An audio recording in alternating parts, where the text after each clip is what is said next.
Welcome back to Navya Narayan blogs. So last ವಿಡಿಯೋದಲ್ಲಿ ನಾನು ನಿಮಗೆ ಹೇಳಿದ್ದೆ ಸ್ಯಾರಿ ಬಿಸ್ನೆಸ್ ಬಗ್ಗೆ ಸ್ಟಾರ್ಟ್ ಮಾಡ್ತಾ ಇದ್ದೀನಿ ಅಂತ ಹೇಳಿಬಿಟ್ಟು. ಸೊ ತುಂಬ ಜನ ವಿಶ್ ಮಾಡಿದ್ದೀರಾ, ಥ್ಯಾಂಕ್ ಯು ಸೋ ಮಚ್ ಎಲ್ರಿಗೂ. ಅದ್ರ ಬಗ್ಗೆನೇ ನೆಕ್ಸ್ಟು ನಮ್ಮ ಸ್ಯಾರಿ ಕಲೆಕ್ಷನ್ಸ್ ಬಗ್ಗೆ ವಿಡಿಯೋ ಮಾಡ್ತೀನಿ. ಸೊ ಸದ್ಯಕ್ಕೆ ಇವತ್ತು ಇನ್ನೊಂದಷ್ಟು ಕಲೆಕ್ಷನ್ಸ್ ಬಂದಿದೆ. ಸೊ ಅದನ್ನೆಲ್ಲ ನಿಮಗೆ ತೋರಿಸ್ಬೇಕು ಅಂತ ಅಂದ್ಕೊಂಡಿದ್ದೀನಿ. ತುಂಬ ಅಂದರೆ ತುಂಬ ಚೆನ್ನಾಗಿರೋ ಕಲೆಕ್ಷನ್ಸ್ ಬಂದಿದೆ, ಕಲರ್ ಕಾಂಬಿನೇಷನ್ಸು. ಸೊ ಸದ್ಯಕ್ಕೆ ಇವಾಗ ನನ್ನ ಮಗ ಮಲ್ಕೊಂಡಿದ್ದಾನೆ, ಅವನಿಗೆ ಸ್ವಲ್ಪ ಊಟನ ಪ್ರಿಪೇರ್ ಮಾಡಿಬಿಟ್ಟು ಆಮೇಲೆ ನಾನು ನಿಮಗೆ ತೋರಿಸ್ತೀನಿ.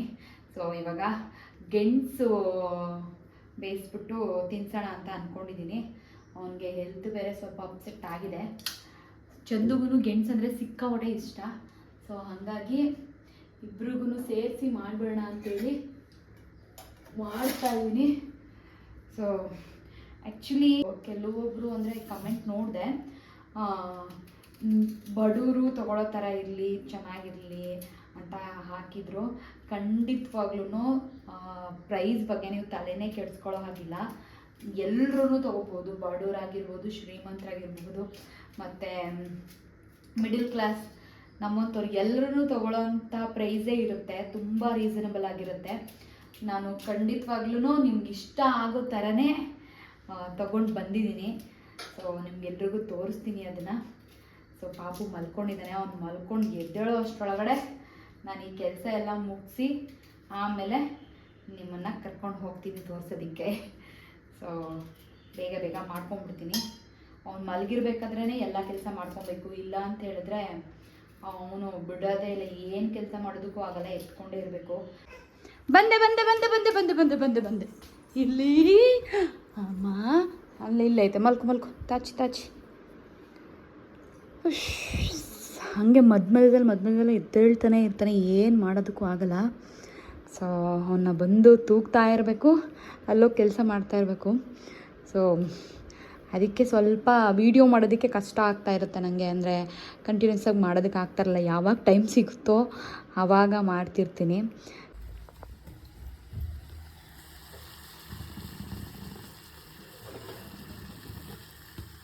ಅಯ್ಯೋ ದೇವ್ರೇ, ನೋಡಿ ಹಿಂಗೆ ಆಗೋದು ನನ್ನ ಕೆಲಸಗಳು.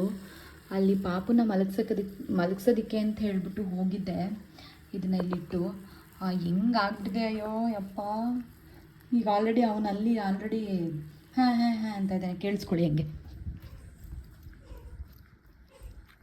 ಏನು ಪಾಪು, ಎಷ್ಟೊತ್ತಾಯಿತು ಪಾಪು, ತೂಗಿ ಸಾಕಾಗೋಯ್ತು ನನಗೆ, ಮಲ್ಕೋಬೇಕು ಮಗನೇ.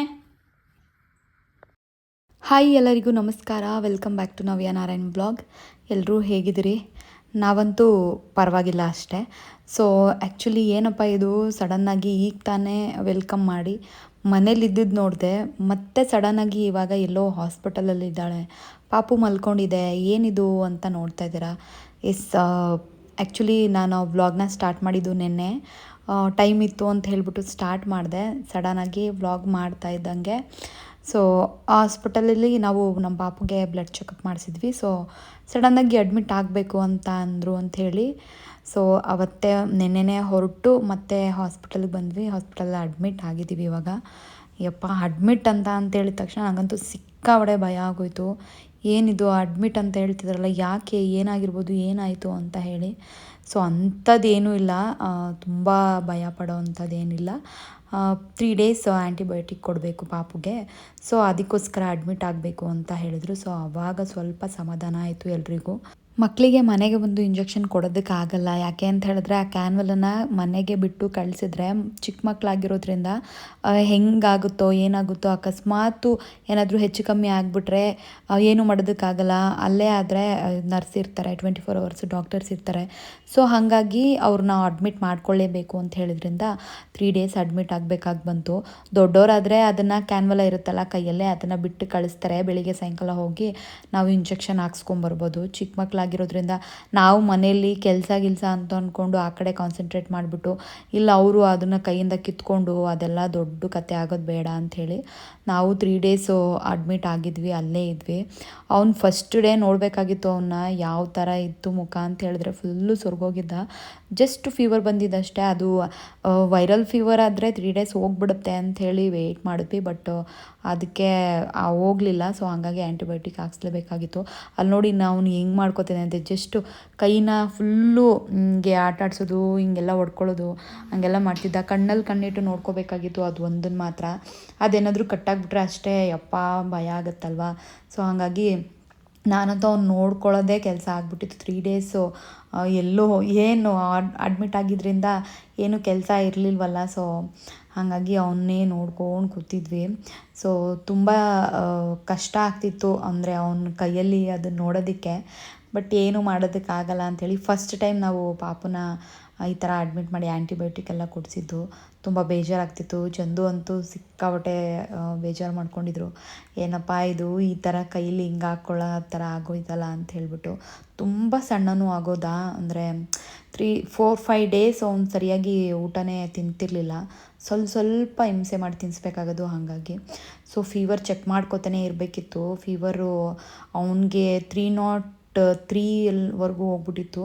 ಸೊ ಭಯ ಆಗ್ತಿತ್ತು. ಆವಾಗವಾಗ ಫೀವರ್ ಚೆಕ್ ಮಾಡ್ಕೋತಾನೆ ಇದ್ವಿ. ಸೊ ಆ್ಯಂಟಿಬಯೋಟಿಕ್ ಕೊಡೋಕ್ಕೆ ಸ್ಟಾರ್ಟ್ ಮಾಡಾದ್ಮೇಲೆ ಸ್ವಲ್ಪ ತುಂಬ ಕಡಿಮೆ ಆಗೋಯ್ತು. 96.5 ಇದೆ ನೋಡಿ. ತುಂಬ ಕಡಿಮೆ ಆಗಿದ್ದರಿಂದ ಏನೂ ಭಯ ಆಗಲಿಲ್ಲ.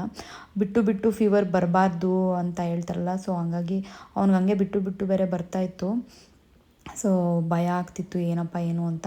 ಬಟ್ ಆ್ಯಂಟಿಬಯೋಟಿಕ್ ಕೊಡೋಕ್ಕೆ ಸ್ಟಾರ್ಟ್ ಮಾಡಿದ್ಮೇಲೆ 2 ಡೇಸ್ ಸೆಕೆಂಡ್ ಡೇಗೆ ಫೀವರ್ ಕಂಪ್ಲೀಟಾಗಿ ಕಮ್ಮಿ ಆಗೋಯ್ತು. ಸೊ ಅವಳು ನೋಡಿ ಯಾವ ಥರ ಡ್ಯಾನ್ಸ್ ಮಾಡ್ತಿದ್ದಾಳೆ ಅಂತ. ಇವನ್ನ ಆಟ ಆಡ್ಸೋದಕ್ಕೆ, ಇವನಿಗೆ ಎಂಟರ್ಟೈನ್ ಮಾಡೋದಕ್ಕೆ ಎಲ್ಲರೂ ಡ್ಯಾನ್ಸರ್ಸು, ಸಿಂಗರ್ಸು ಎಲ್ಲ ಆಗೋಗಿದ್ವಿ. ಫುಲ್ಲು ಅವ್ನು ಆಟ ಆಡ್ಸೋದೇ ಆಗೋದು. ಅವನೆಲ್ಲಿ ಕೈಲೆಲ್ಲ ಹಿಂಗೆ ಹೊಡ್ಕೊಂಬಿಡ್ತಾನೆ, ಫುಲ್ಲು ಆ್ಯಕ್ಟಿವ್ ಆಗಿ ಇರಬೇಕು ಅಂಥೇಳಿ. ಪಾಪ ಇವಳು ತ್ರಿಷಾ ಅಂತ, ಅಂದರೆ ನಮ್ಮ ನಾದಿನಿ ಮಗಳು ಇವಳು. ತುಂಬ ಅವಳು ಭರತನಾಟ್ಯಂ ಕೂಡ ಕಲಿತಾಳೆ. ಪಾಪುಗೋಸ್ಕರ ಫುಲ್ ಭರತನಾಟ್ಯಂ ಮಾಡ್ತೀನಿ ಅತ್ತೆ ಅಂತ ಹೇಳ್ಬಿಟ್ಟು ಮಾಡ್ತಾಯಿದ್ಲು. ಸೊ ಅಲ್ಲಿ ಟಿ ವಿನೂ ಇದ್ದಿದ್ದರಿಂದ ಕಾರ್ಟೂನ್ ಹಾಕಿ ಅವನಿಗೆ ತೋರಿಸ್ತಾನೆ ಇರ್ತಿದ್ವಿ. ಸೊ ಪರವಾಗಿಲ್ಲ, ಒಂದು ಸೆಕೆಂಡ್ ಡೇಗೆ ಆ್ಯಕ್ಟಿವ್ ಆದ. ಫಸ್ಟ್ ಡೇ ಅಂತೂ ನನಗೆ ನೋಡೋದಕ್ಕಾಗ್ತಿರ್ಲಿಲ್ಲ. ಏನಪ್ಪ ಇಷ್ಟು ಸೈಲೆಂಟಾಗಿ ಹಿಂಗೆ ಆಗ್ಬಿಟ್ಟಿದ್ದಾನೆ ಅಂತ ಅನಿಸೋದು. ಅದಾದಮೇಲೆ ಬರ್ತಾ ಸರಿ ಹೋಯಿತು. ಅದಾದಮೇಲೆ ಸೆಕೆಂಡ್ ಡೇ ಕಂಪ್ಲೀಟ್ ಕಮ್ಮಿ ಆದಮೇಲೆ ನಾವು ಮನೆಗೆ ಹೋಗೋಣ ಅಂತ ಅಂದ್ಕೊಂಡ್ವಿ. ಬಟ್ ಫೀವರು ಮತ್ತೆ ಬಂದುಬಿಟ್ರೆ ಏನು ಮಾಡೋದು, ಕಂಪ್ಲೀಟಾಗಿ ಕಮ್ಮಿ ಆದಮೇಲೆ ಹೋಗೋಣ ಅಂತ ಹೇಳ್ಬಿಟ್ಟು ರಿಸ್ಕ್ ತೊಗೊಳೋದು ಬೇಡ ಅಂತ ಹೇಳ್ಬಿಟ್ಟು 3rd ಡೇ ಕಂಪ್ಲೀಟ್ ಆಗಿ 4th ಡೇ ಆದಮೇಲೆ ನಾವು ಮನೆಗೆ ಬಂದಿದ್ದು. ಸೊ ವ್ಲಾಗು ಮಾಡೋದಕ್ಕಾಗಲಿಲ್ಲ, ಏನೂ ಮಾಡೋದಕ್ಕಾಗಲಿಲ್ಲ. ಈ ಟೈಮಲ್ಲೆಲ್ಲ ಅದೆಲ್ಲ ಮಾಡ್ಕೊಂಡು ಕೂತ್ಕೊಳ್ಳೋಕ್ಕಾಗಲ್ಲ ಅಂತ ಹೇಳ್ಬಿಟ್ಟು. ಆ್ಯಂಡ್ ಸ್ಯಾರೀಸ್ ಎಲ್ಲ ಅದು ಪ್ಯಾಕೇಜಸ್ ಎಲ್ಲ ಬಂದಿತ್ತು. ಸೊ ಅದನ್ನು ಹಂಗೆ ಇಟ್ಬಿಟ್ಟು ಹೊರಟು ಬಂದುಬಿಟ್ವಿ. ಸೊ ಅದಾದಮೇಲೆ ಇನ್ನೇನು ಡಿಸ್ಚಾರ್ಜ್ ಮಾಡ್ತೀವಿ ಅಂತ ಹೇಳಿದ್ರು 4th ಡೇಗೆ. ಸೊ ಎಲ್ಲ ನೋಡಿ ಮೆಡಿಸನ್ ಅಂತೂ ಯಪ್ಪ ಒಳ್ಳೆ ಎಷ್ಟು ಮೆಡಿಸಿನ್ಸ್ ಅಂದರೆ ಸಿಕ್ಕಾಪಟ್ಟೆ ಮೆಡಿಸಿನ್ಸ್ ಕೊಟ್ಟಿದ್ರು. ಅಲ್ಲಿ ನೋಡಿ ಹೆಂಗೆ ಫುಲ್ ಬಾಯಿ ಬಿಟ್ಕೊಂಡು ಮಲಗಿದ್ದ. ಅದಾದಮೇಲೆ ಇದು ಡಿಸ್ಚಾರ್ಜ್ ಮಾಡಿದ್ರು ನಮ್ಮನ್ನ 4th ಡೇಗೆ. ಸೊ 4th ಡೇ ಕಂಪ್ಲೀಟ್ ಮಾಡಿಕೊಂಡು ಅವನಿಗೆ ಫುಲ್ ಫೀವರೆಲ್ಲ ಹೋಯಿತು ಅಂತ ತಿಳ್ಕೊಂಡಾದಮೇಲೆ ನಾವು ಅಲ್ಲಿಂದ ಹೊರಟಿದ್ದು. ಅವನಿಗೆ ಹನುಮಾನ್ ಚಾಲೀಸ ಹಾಕ್ತಾಯಿದ್ದೆ ನಾನು ಮನೇಲಿ. ಬಟ್ ಹಾಸ್ಪಿಟ್ಲಲ್ಲೂ ಟಿ ವಿ ಇದ್ದಿದ್ದರಿಂದ ಅಲ್ಲೂ ಹಾಕಿ ಸ್ವಲ್ಪ ಹೊತ್ತು ಕೇಳಿಸ್ತಾ ಇದ್ದೆ. ಅವನು ಅದು ಟಿ ವಿ ನೋಡಿಕೊಂಡು ಇದು ಈ ಕೃಷ್ಣಂದು ಬೇಬಿದು ಬರುತ್ತಲ್ಲ ವೀಡಿಯೋಸ್, ಅದಂದರೆ ಸಿಕ್ಕಾಪಟ್ಟೆ ನೋಡೋನು. ಅದನ್ನೆಲ್ಲ ಹಾಕಿ ಕೇಳಿಸ್ಕೊಂಡು ಡಿಸ್ಚಾರ್ಜ್ ಆದಮೇಲೆ ಮತ್ತೆ ಮನೆಗೆ ಕರ್ಕೊಂಡು ಬಂದ್ವಿ. ಹಂಗೆ ಬರಬೇಕಾದ್ರೆ ನೈಟ್ ನಾವು ಡಿಸ್ಚಾರ್ಜ್ ಆಗಿದ್ದು, ಮಲ್ಕೊಂಬಿಟ್ಟಿದ್ದ ಹಾಗೆ. ಸೊ ದೃಷ್ಟಿ ಎಲ್ಲ ತೆಗೆದ್ರು, ನಮ್ಮ ಅಕ್ಕ ತೆಗೆದು ಒಳಗೆ ಕರ್ಕೊಂಡು ಬಂದ್ವಿ. ಸೊ ಇಷ್ಟಾಯಿತು. ಸೊ ನಮಗಂತೂ ಭಯ ಆಗಿಬಿಟ್ಟಿತ್ತು. ಸದ್ಯಕ್ಕೆ ಏನಿಲ್ಲ, ದೇವ್ರ ದಯೆಯಿಂದ ಜ್ವರ ಹೋಯಿತು ಅಷ್ಟೇ. ಸೊ ಇದರಿಂದ ಸ್ವಲ್ಪ ಡಿಲೇ ಆಯಿತು ನಮ್ಮ ವರ್ಕು. ಇನ್ಮೇಲೆ ಸ್ಟಾರ್ಟ್ ಆಗುತ್ತೆ, ಅಂದರೆ ತೋರಿಸ್ತೀನಿ ನಮ್ಮ ಸ್ಯಾರಿ ಬಗ್ಗೆ ಎಲ್ಲ ಮುಂದಿನ ವೀಡಿಯೋಗಳಲ್ಲಿ ನಮ್ಮ ಸ್ಯಾರೀಸ್ ಬಗ್ಗೆ ವಿಡಿಯೋ ಮಾಡ್ತೀನಿ ನೆಕ್ಸ್ಟು ಖಂಡಿತವಾಗ್ಲೂ. ಥ್ಯಾಂಕ್ ಯು ಸೋ ಮಚ್ ಈ ವಿಡಿಯೋನ ಇಲ್ಲಿವರೆಗೂ ನೋಡಿದ್ದಕ್ಕೆ. Thanks a lot. ಏನು ಈ ಪರ್ಸ್ನಲ್ ಎಲ್ಲ ಹಾಕೋಬೇಕಾ ಅಂತ ಅಂದ್ಕೋಬೇಡಿ. ಸೊ ಜಸ್ಟ್ ಅಂದರೆ ಈ ಥರ ಒಂದು ಮಕ್ಕಳಿಗೆ ಆಗುತ್ತೆ, ಸಡನ್ನಾಗಿ ಆಗ್ತಾ ಇರುತ್ತೆ. ಸೊ ಯಾರೂ ಭಯ ಪಟ್ಕೊಳ್ಳೋದು ಬೇಡ. ಆ್ಯಂಡ್ ವೈರಲ್ ಫೀವರ್ ಆದರೆ 3 days ವೆಯ್ಟ್ ಮಾಡಬೇಕು. ಅದಾದಮೇಲೆ ಹೋಗಿಲ್ಲ ಅಂದರೆ ಹಾಸ್ಪಿಟಲ್ಗೆ ಹೋಗಬೇಕು ಅಷ್ಟೇ. Thank you. Bye bye.